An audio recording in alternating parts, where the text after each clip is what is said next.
Hi guys. Hello guys welcome back to our channel. आज हामीसँग हुनुहुन्छ यहाँ मम्मीको मम्मीको बुवा ओके ल। आज चाहिँ हामी अब के कुरा गर्छौँ न त्यो भन्दै आज हामी के कुरा गर्छौँ भने अब पुरानो यस ओल्ड इज गोल्ड। बुढापाका कुरा सुन्नु बुढापाकाको भनेर आउँछ नि, त्यही भएर हामी बुढापाका कुरा सुन्न गइरहेका छौँ। के दिदी बहिनी हो? Okay guys let's go. आज चाहिँ हामी के कुरा गर्ने भने आमा र बुवाको अघि पनि यस्तो हल्का कुरा निस्केको थियो होइन, चुस्त आमा र बुवाको बिहेको कुरा सुन्ने हामी। बिहेको कुरा आमा अघि के भन्नुभएको थियो त्यो फेरि भनिदिनु त, कसरी तपाईँ यहाँ बुवासँग बिहे गर्नु पुग्नुभयो? बुवाले नि भन्नुभयो हुन्छ ल भन्नु त सुनौ। ए अब के बिहान भने जस्तो के अरे बुवा धेरै राम्रो पाठ गर्ने, पूजा गर्ने, शङ्ख बजाउने। ए अन्त सानी यस्ता छन् र कालिका देवर दिनुपर्छ। तँलाई जस्तो मैले फेरि गर्नु पर्यो भने त गर्नु सक्दिनँ, त्यो घना चाहिँ दिनै पर्छ। छोरी शुभ पाउँछ के भन्नु छ कहिले भने आमा दियो मामाको आमाले आउने मलाई हजुरआमाले आमा यहाँ आएर नि नातिनीलाई पुऱ्याउनु। देउतै जस्तो हुनुहुन्छ भने देउता जस्तै हुनुहुन्छ, देउतै जस्ता छन् बा। त्यही भएर गमक्क पर्वत भएछ देउता।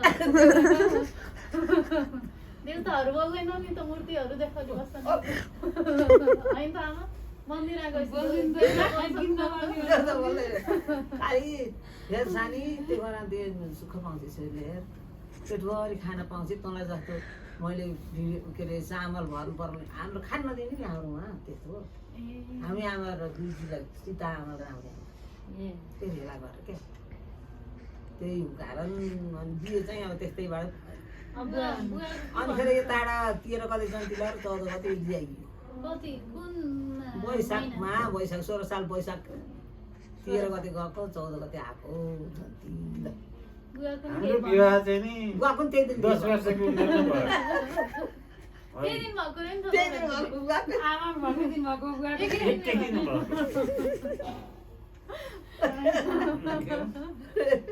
अनि हामी चाहिँ नि पढ्दा पढ्दै छोडेर बिहा गऱ्यौँ। तर लभ म्यारेज चाहिँ होइन, मागी बिहा हो। अनि त्यहाँबाट 10 वर्षमा बिहा भएपछि अब हामी त चाहिँ नि गोठाला गोठाली हौँ।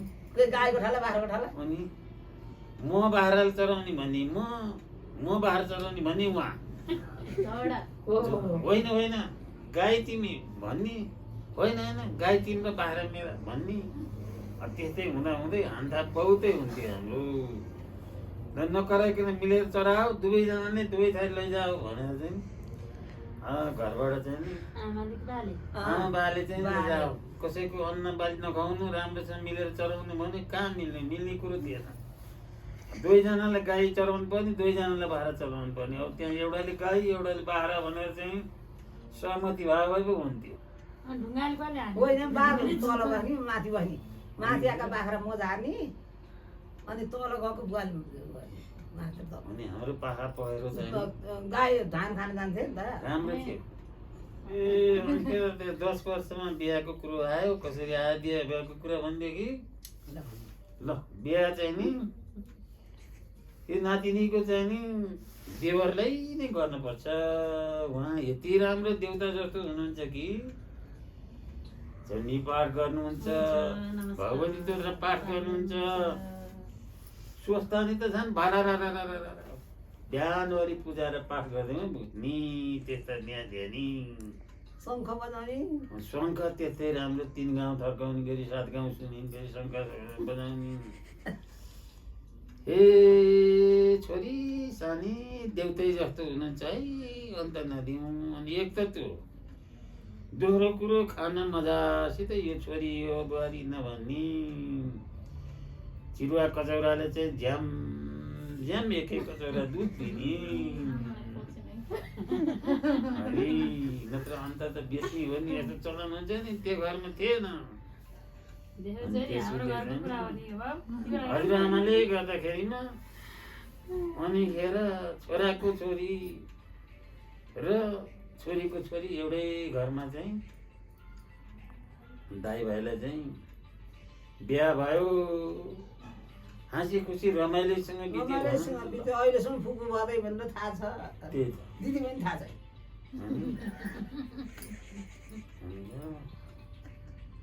अनि त्यतिकै हाँसी खेलमै जिन्दगी भयो नराम्रो कुरा त भएन नि दिदी बहिनीका कुरो अहिले हल्ला यति हो अब आमाले भन्नुहुन्छ बाँकी कुरा। देउता जस्तो हुनुहुँदो रहेछ कि रहेछ त देउतै हुनुहुँदो रहेछ कहाँ तपाईँलाई केही पश्चाताप त भएन नि यति भयो, समयसम्म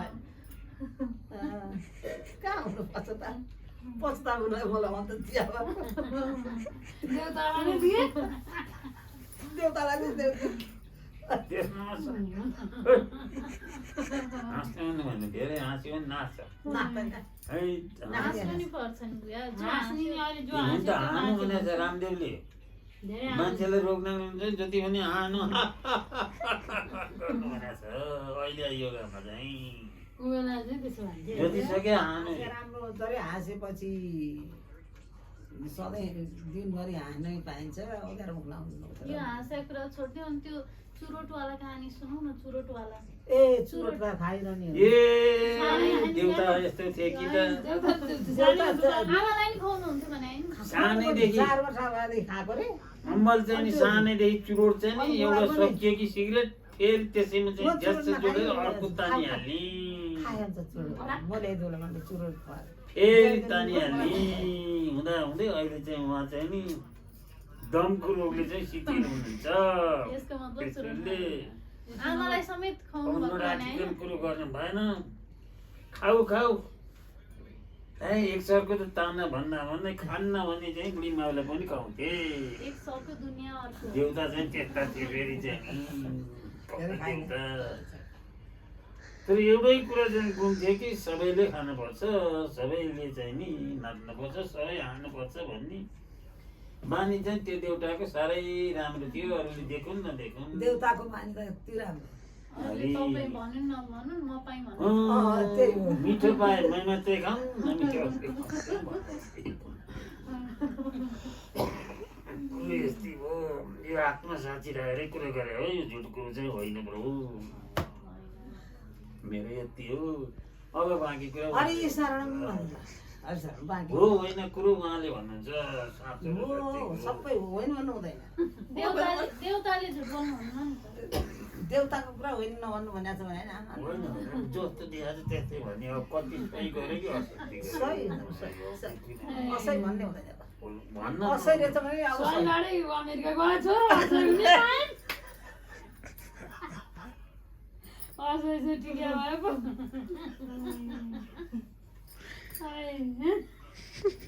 लगाइसी गए। हाम्रो गन्थन सही गयो चल्दै गर्छ अमेरिका गए सही असैजनामा अमेरिका गए कोही अस्ट्रेलिया गए सबै छरिबरी भए छोराछोरी नाति नातिना डाँडा काँडा ढाकुन् भनेर बिहा पहिला आशीर्वादीहरूलाई सन्तानले भनेको थियो हामी आमाको सन्तानले डाँडा काँडा पूर्व पश्चिम सबै पुगे उत्तर पनि पुगे उदयले भनेको चाइना पढ्न गयो नि त ए उत्तर पनि पुगेला उत्तर नि पुगेको पूर्व अस्ट्रेलिया गए पश्चिम अमेरिका गए अनि उत्तर पढ्न भनेर अन्जना गएको भनेर उदयले भने आमा तपाईँको त कस्तो भाग्य हो संसारै ढाक्यो है तपाईँको नाति नातिना छोराछोरी त्यो चाइनाले गरिदियो झन् खतम पारिदियो चाइनाले कोरोनाले गरेको पुरानाले कोभिड चिया पुरानो त्यस्तै हो अब त्यति होइन केही छ त अरू केही छ त अरू सम्झेर भन्नु दिएर त्यति हो आजलाई यति एकैचोटि